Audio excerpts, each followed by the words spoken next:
എൻ്റെ ഒരു ഉണ്ണികൃഷ്ണനാണ്. ഞാനിപ്പോൾ ലാസ്റ്റ് നടന്ന ട്രീറ്റ്മെൻറ്റ് ഓർഗനൈസർ ഗ്രേഡ് 2-ൻ്റെ അത് ആരോഗ്യവകുപ്പിൽ ഈ TV എലിമിനേഷനുമായിട്ട് ബന്ധപ്പെട്ട പോസ്റ്റാണ്, സൂപ്പർവൈസറി പോസ്റ്റാണ്.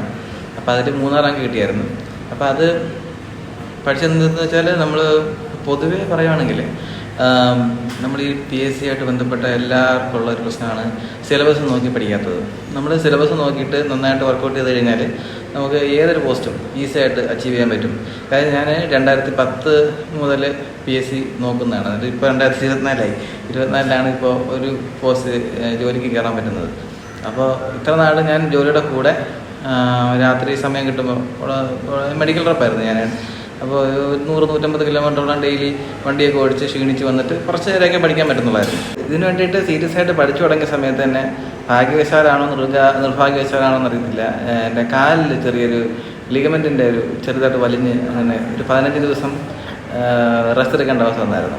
ആ സമയത്ത് ഞാൻ ഫുൾ ടൈം പഠിച്ച് കറക്റ്റ് 15 ദിവസം 16ാമത്തെ ദിവസം ഞാൻ ജോലിക്ക് കയറി. അപ്പോൾ ഈ 15 ദിവസം ഞാൻ പഠിച്ചതിന് ശേഷം പിന്നെ എക്സാം എനിക്ക് നല്ല ഈസി ആയിട്ട് തോന്നി. എന്തായാലും റിട്ടേൺ എക്സാമിന് എനിക്കൊരു 84ന് മുകളിൽ മാർക്കുണ്ടായിരുന്നു. പിന്നെ ഇൻ്റർവ്യൂ ഉള്ള പോസ്റ്റാണ്. ഇൻ്റർവ്യൂവിന് ഏതാണ്ട് നല്ല രീതിയിൽ പെർഫോം ചെയ്യാൻ പറ്റി. കാര്യം മിക്കവർക്കും ചെറിയ ടഫായിരുന്നു ഇൻ്റർവ്യൂ ഒക്കെ. പക്ഷേ എനിക്ക് നല്ല രീതിയിൽ എല്ലാ ചോദ്യത്തിനും നല്ല രീതിയിൽ ഉത്തരം പറയാനൊക്കെ പറ്റിയായിരുന്നു. അത് ഒരുപക്ഷെ ഞാൻ വർക്ക് ചെയ്ത ഫീൽഡിൻ്റെ മെഡിക്കൽ ഫീൽഡ് ആയതുകൊണ്ടായിരിക്കാം. എന്തായാലും നല്ല രീതിയിൽ ആദ്യത്തെ 10 റാങ്കിനുള്ളിൽ പ്രതീക്ഷയായിരുന്നു. പക്ഷേ 3ാമത്തെ റാങ്ക് കിട്ടുമെന്ന് ഞാൻ പ്രതീക്ഷിച്ചില്ല. അപ്പോൾ അതാണ് ഇതിൻ്റെ ടോട്ടലായിട്ട് പറയാനുള്ളത്.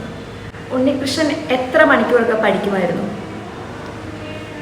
ഞാൻ പറഞ്ഞില്ലേ, ഈ 15 ദിവസം ഞാനൊരു ഏകദേശം ഒരു 10-16 മണിക്കൂറോളം പഠിക്കുമായിരുന്നു. അതല്ലാത്ത ദിവസങ്ങളിൽ ജോലിക്ക് പോയിക്കൊണ്ടിരുന്ന സമയത്ത് എനിക്കൊരു അരമണിക്കൂർ തൊട്ട് 1 മണിക്കൂർ വരെയൊക്കെ പഠിക്കാൻ പറ്റിയിട്ടുള്ളായിരുന്നു. ഞാൻ പറഞ്ഞില്ലേ, ഈ 15 ദിവസം നന്നായിട്ട് പഠിച്ചിട്ടുണ്ടായിരുന്നു. പഠിക്കാൻ എവിടെ നിന്നൊക്കെയായിരുന്നു സോഴ്സുകൾ? അതായത് ബുക്കുകളാണോ യൂട്യൂബാണോ? ഞാൻ പറഞ്ഞില്ലേ, ഈ സോഴ്സ് എന്ന് പറയുമ്പോഴത്തേക്കും ഇത് സിലബസ് എൻ്റെ ഡിഫറൻ്റ് ആണ്. അപ്പോൾ യൂട്യൂബിൽ നിന്നൊക്കെ നോട്ട് എടുക്കുമായിരുന്നു. പിന്നെ നമുക്കൊരു ഗ്രൂപ്പ് ഉണ്ടായിരുന്നു. ഈ അപ്ലൈ ചെയ്ത് കഴിഞ്ഞപ്പോഴത്തേക്കും ഒരു പ്രത്യേക പോസ്റ്റാണ്, അധികം ആരും കേട്ടിട്ടില്ലാത്ത പോസ്റ്റ് ആയതുകൊണ്ട് ഒരു ഗ്രൂപ്പ് ഉണ്ടായിരുന്നു. അതിൽ സൗമ്യ ഡോക്ടർ എന്ന് പറഞ്ഞിട്ട് ഡോക്ടറുണ്ട്. പുള്ളിക്കാരിയാണെങ്കിൽ 1ാം റാങ്ക്.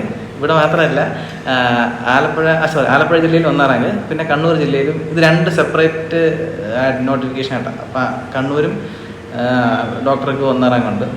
കണ്ണൂർ എനിക്ക് 4ാം റാങ്കാണ്, ആലപ്പുഴയിൽ 3ാം റാങ്ക്. അതുകൂടാതെ സുലഭ എന്ന് പറഞ്ഞ് ഒരു കുട്ടി ഉണ്ടായിരുന്നു. അതും ആലപ്പുഴ അപ്ലൈ ചെയ്ത കുട്ടിയാണ്. സുലഭ ഒരുപാട് ഹെൽപ്പ് ചെയ്തിട്ടുണ്ട്. പിന്നെ യൂട്യൂബിൽ കുറച്ച് വീഡിയോസ് ഉണ്ടായിരുന്നു.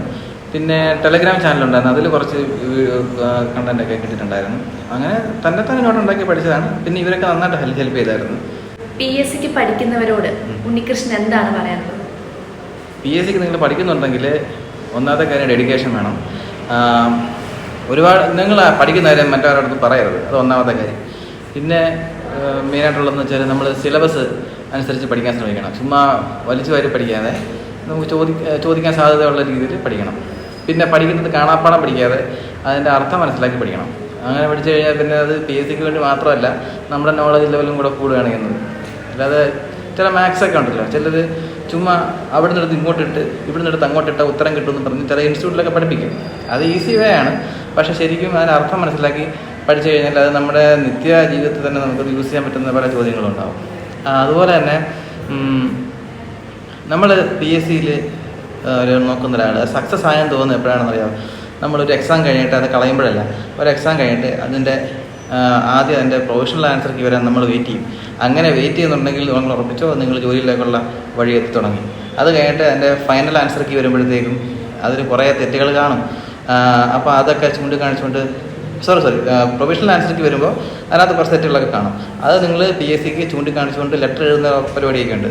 നമ്മുടെ പ്രൊഫൈലിൽ കൂടെ ചെയ്യാൻ പറ്റുന്ന ഒരു ഓപ്ഷനാണ്. അതൊക്കെ നിങ്ങൾ ആക്റ്റീവായിട്ട് ചെയ്ത് എന്ന് തുടങ്ങുന്നു അന്ന് തൊട്ട് നിങ്ങൾ ജോലി കയറാൻ റെഡിയാക്കിക്കോ. അതാണ് അതിൻ്റെ ഒരു സൈക്കോളജി. Thank you Unnikrishnan. നല്ലൊരു സർക്കാർ ഉദ്യോഗസ്ഥനായിട്ട് മാറി. Thank you.